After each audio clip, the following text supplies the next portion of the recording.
या देवी सर्वभूतेषु शक्तिरूपेण संस्थिता नमस्तस्यै नमस्तस्यै नमस्तस्यै नमो नमः नमो नमः। તમારા બધાનું સ્વાગત છે આધ્યાત્મિક મહાશક્તિમાં। માં જગદંબાનું આરાધન કરતા કરતા આપણે આપણી શક્તિને કેન્દ્રમાં ના લાવી શકીએ? 100% લાવી શકીએ, પણ એના માટે શરીરને સ્વસ્થ બનાવવું ખૂબ જરૂરી છે અને એના સિવાય મનને સુદૃઢ બનાવવું એના કરતાં પણ વધારે જરૂરી છે। અને એટલા માટે ખૂબ જ સ્પષ્ટતાથી એવું કહી શકાય છે, શરીર માધ્યમ ખલુ ધર્મ સાધનમ।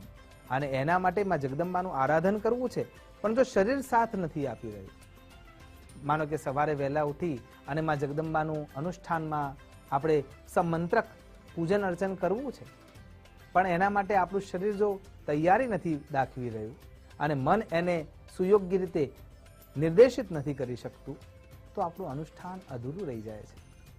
અને એટલા માટે રોગોનો નાશ થાય એ ખૂબ જરૂરી છે।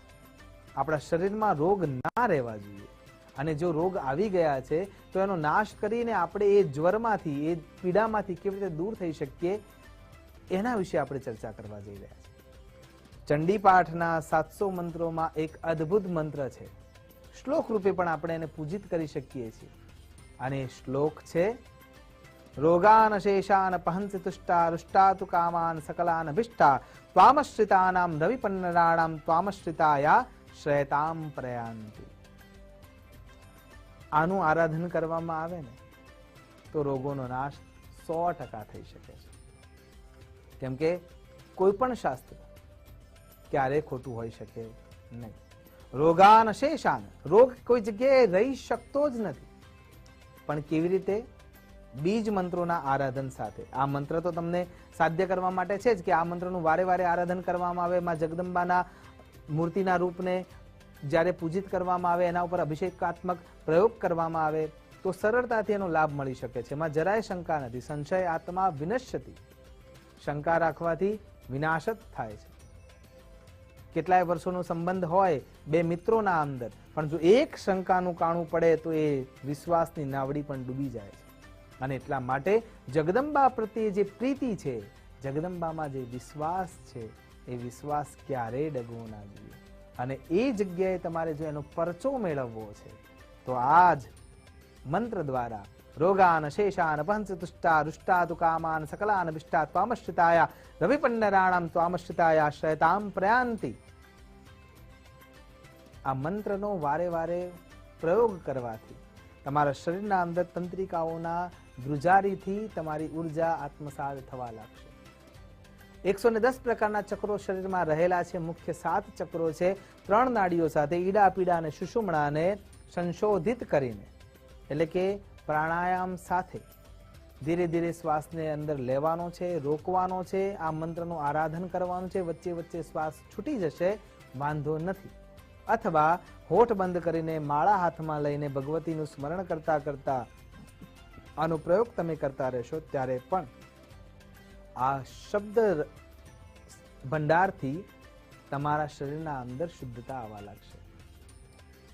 જ્યારે આપણે કોઈ પણ ક્રિયા સાથે જોડાઈએ છીએ અને જ્યારે આંખો બંધ છે, સમાધિસ્થ અવસ્થાએ પહોંચવું તો ઘણું મુશ્કેલ છે, પણ જ્યારે તમે એ રસ્તા ઉપર ચાલી રહ્યા છો ને ત્યારે તમારા શરીરના અંદર એક ઉર્જા ઉત્પન્ન થાય છે, જેને આપણે આપણા શરીરના આજુબાજુમાં ઓરા તરીકે જોઈએ છીએ। એ ઓરા જ્યારે તમે સુયોગ્ય સંગીત સાંભળો, સારા શબ્દો સાંભળો, વિદેશના અંદર જ્યારે કોઈ વૃક્ષને કાપવાનું હોય છે ને તો એને પહેલા સીધું કાપવામાં નથી આવતું, એ વૃક્ષના નજીક જઈને લોકો એના માટે ખરાબ શબ્દો બોલે છે, અને એ ખરાબ શબ્દો સાંભળવાથી એ વૃક્ષ જાતે જ નાશ પામવા લાગે છે, પછી એને કપાય છે।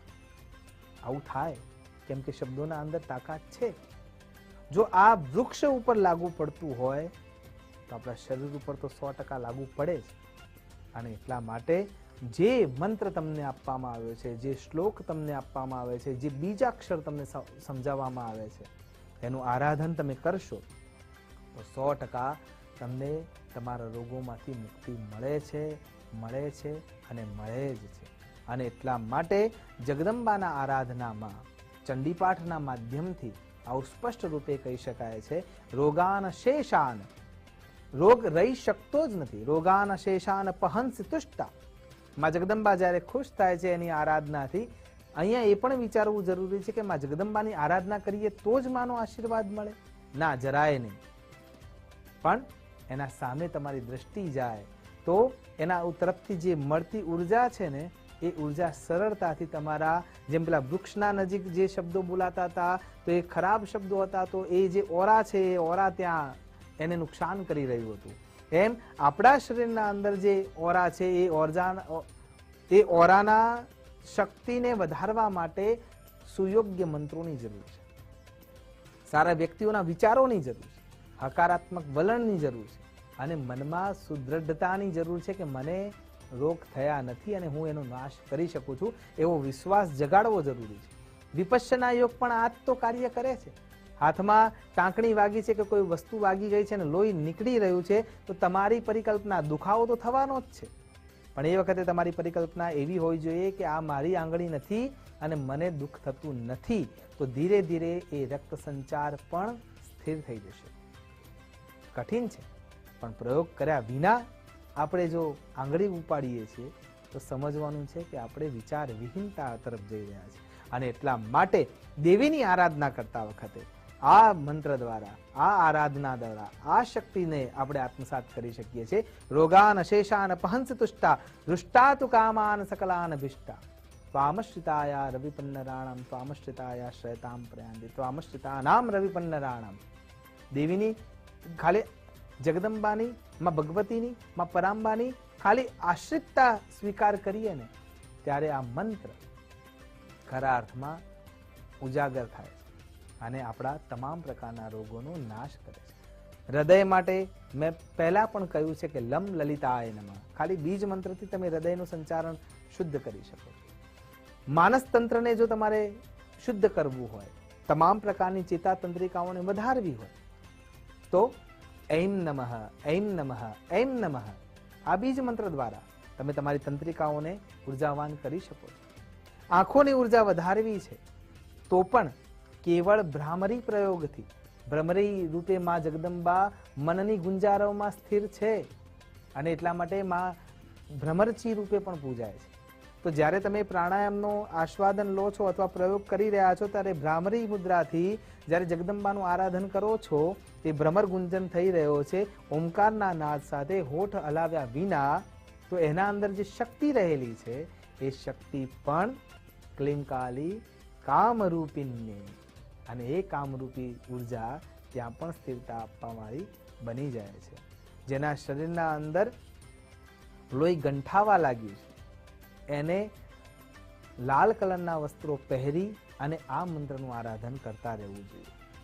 જેના શરીરના અંદર નાડીઓ તૂટી રહી છે, થાક લાગી જાય છે, શરીર છે ને જલ્દી તણાવગ્રસ્ત થઈ જાય છે, થાકી જાય છે, મનથી ઉદ્વિગ્નતા આવી જાય છે, એને સફેદ રંગના વસ્ત્રો પહેરી અને આ મંત્ર દ્વારા જગદંબાનું આરાધન કરવું જોઈએ. જેને પોતાના વિચારોની કાંતિને ઉત્તમતા આપવી છે અને લીલા રંગના વસ્ત્રો પહેરી અને માં જગદંબાની આ જ મંત્ર દ્વારા આરાધના કરવી જોઈએ. આમ કરવાથી તમારા મનની ચેતન તંત્રતા ઉત્તમતાને પ્રાપ્ત કરશે અને એ તંત્રિકાઓ તમને મદદ કરવાવાળી બની શકશે. આશા કરું છું માં જગદંબાની આરાધનાથી આપણે સૌ નિરોગી બનીએ, સ્વસ્થ બનીએ અને એ શરીર અને મનથી સુયોગ્ય કાર્યને નિર્ધારિત કરી અને પૂર્ણતાએ લઈ જઈએ, એ જ અભ્યર્થના સાથે નમસ્કાર. અસ્તુ સદા શિવોહમ. નમો નમઃ.